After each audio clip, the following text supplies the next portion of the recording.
Labą dieną dešimtokai. Šiandieną toliau mes mokomės su sąlygos sakinuko ir iš 34 puslapio 9 pamokoje vadovėlio mes randame uždavinį paskutinį, kurį mums reikėjo būtinai padaryti ir išsianalizuoti, tai 6 numerį uždavinio. Jis randasi 35 puslapį. Tai kas ne per uždavinys? Osvaldas turi savaitę slidinėti viename iš 3 kurortų. Kurortas A, kintamasis slidinėjimo sezonas prasideda lapkričio mėnesį, o baigėsi balandžio mėnesį. Bet dėl lavinų pavojaus visą sausio mėnesį slidinėti negalima. Kurorte B slidinėti galima nuo gruodžio pradžios iki kovo pabaigos. Tačiau vasario 1 ir 15 dienomis čia vyksta varžybos.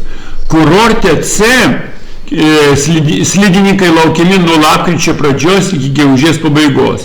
Poilsio kaina kiekviename kurorte įtraukus ir kelionės išlaidas atitinkamai yra K1, K2, K3 eurų.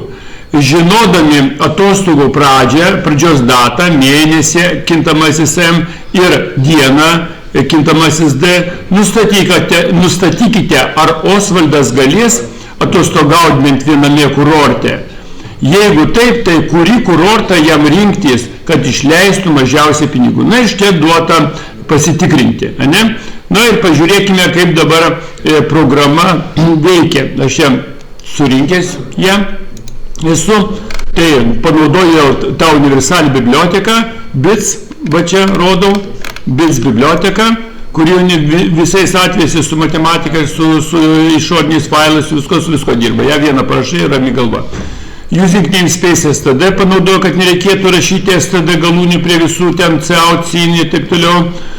Na ir mes matome programą parengta. Nu, čia būtų labai gerai, kad srautos ženklus uždėti, bet nebūtina, specialiai palieku, kad galima taip jau dabar naujesni kompiliatoriai viską leidžia, neužkliūna šitie dalykai, kad neužbaigtas sakinys. Ir čia matome su ir patikrinimai, su ir. Taip pat matome su ora, arba su ora, o čia su ir, va čia yra. Tai va, pažiūrėjom, kaip programa dirba. O aš paskui truputį parodysiu dar, kad ten galėsit nusirašyti. Tai programa taip. Įveskime mėnesį ir dienas. Mums reikalauja, kad mes mėnesį 2 įvestume ir dieną 5. Toliau įveskite kainas. Tai 500, 520 ir 499. Spaudžiam. Na ir va čia pranešama, kad pigiausias kurortas C yra ir reikės 499 eurų. Nu, tai matote, kaip mes programą darėme ir kaip jinai padaryta, tai dabar galite įsianalizuoti ir pabandykim ją pasiaiškinti. Tai čia bibliotekos viskas aišku, kintamieji irgi aiškus, kurie čia mes turime, matom rezultatų kintamuosius, galima A, galima B, galima C, tai jie turi būti visada nunulinti, kad atsitiktinio skaičių neįsimes. Pasiėmimo srautas, tai kad įvesti į vartotojas, kad įvestų duomenis, tai pasiėmam srautus, M ir D, K1, K2, K3 ir taip toliau. Na ir paskui prasideda lyginimas.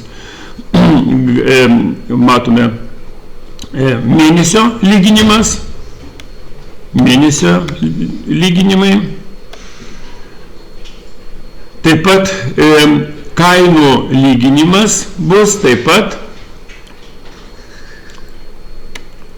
ir pranešimas.